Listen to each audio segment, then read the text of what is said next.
fait ainsi de suite. Et c'est en cela que nous sommes rendus à Yopougon.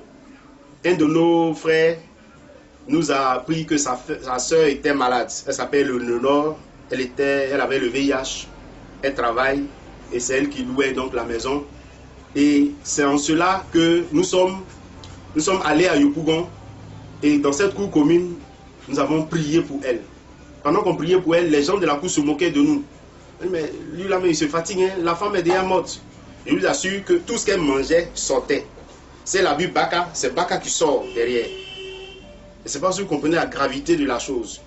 Mais malgré cela, nous avons insisté. Tous les dimanches, on partait avec le frère et on priait pour sa soeur. Et les gens disaient, pasteur, c'est pas la peine. Elle est déjà morte. Elle est déjà malade. C'est trop grave. Je lui ai dit de jeûner, elle dit, elle ne peut pas jeûner. Et dès que j'ai dit de jeûner, sa soeur m'approche et dit, pasteur, il ne faut pas te fatiguer, c'est sa maman qui veut la tuer. Et je lui ai dit, quand Jésus guérit là, il ne vient pas pour diviser les familles. Sa maman qui a fait ceci, son frère qui a fait ceci, nous on n'est pas venus pour ça. On est venus pour qu'elle soit guérie. Et Dieu va permettre qu'elle soit guérie. Donc les gens riaient dans leur cœur, pensant que bon, rien n'allait changer. Je vous assure, elle a le VIH-Sida, les tests sont là, et qui prouvent qu'elle est malade. Et nous avons prié. Et nous avons demandé à sa soeur, qui était en bonne santé, de jeûner aussi pour elle. Et nous avons pris des moments de jeûne, nous avons intercédé, crié à Dieu pour qu'elle soit guérie. Parce que c'est elle, si elle meurt, tout le monde se retrouve au village. Puisque c'est elle qui louait la maison de Yopougon et toute la famille était dedans. Donc c'est par son salaire et par tous ces trucs-là qu'elle pouvait subvenir aux besoins de la famille. Donc si elle meurt, on ne souhaite pas, alors tout le monde se retrouvait au village et c'était grave. Donc sa soeur a accepté de jeûner. Elle ne croyait pas du tout, mais bon, elle a jeûné et nous avons prié avec elle. Et nous avons continué d'intercéder. Tous les dimanches, on partait. Feu de Dieu sur toi, virus du sida, tu es vaincu au nom de Jésus. Esprit de malédiction, sorcellerie, nous te détruisons. Sors au nom de Jésus. C'est-à-dire, on ferme les yeux, on prie, mais on croit que c'est Jésus qui va guérir. Ce n'est pas nous. Nous, on ne peut pas guérir sida. Donc, on impose les mains, on chasse le démon du sida, on chasse la maladie, et voilà. Et nous avons intercédé jusqu'au jour où la sœur a commencé à bien manger. La sœur a commencé à bien dormir. La sœur a commencé à bien parler. Elle ne pouvait pas, sa voix était partie parce que les poumons étaient atteints. Mais avec la prière, avec l'intercession, avec le jeûne, elle s'est retrouvée totalement. Et elle allait refaire son test. Et à notre grande surprise, souvent le Seigneur nous surprend nous-mêmes.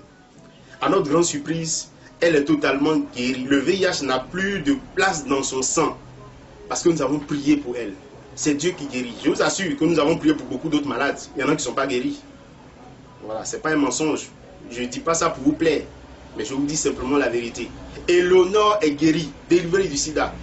Les médecins sont surpris. Ceux qui font le test, ils ont dit, mais tu as mangé quoi? Tu as bu quoi? Qu'est-ce qui s'est passé? Il dit, non, les pasteurs sont venus prier pour moi. Et c'est comme ça que notre soeur a été guérie.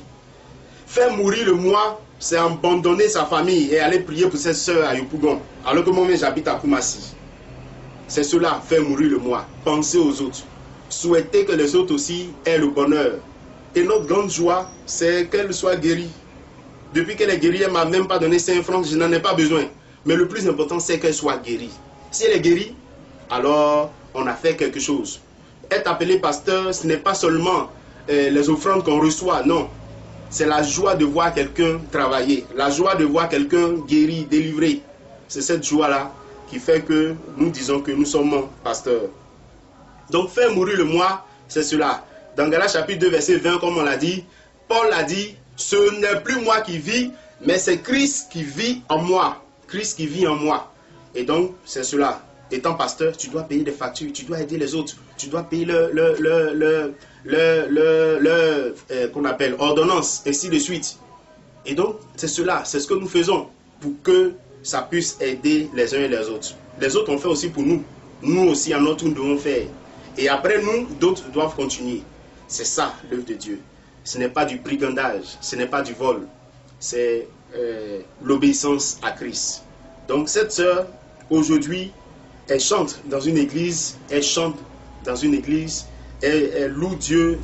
Et vraiment, c'est merveilleux de savoir qu'elle est totalement guérie. Alors que lorsqu'on priait pour elle, les gens se moquaient de nous. Les gens se moquaient de nous.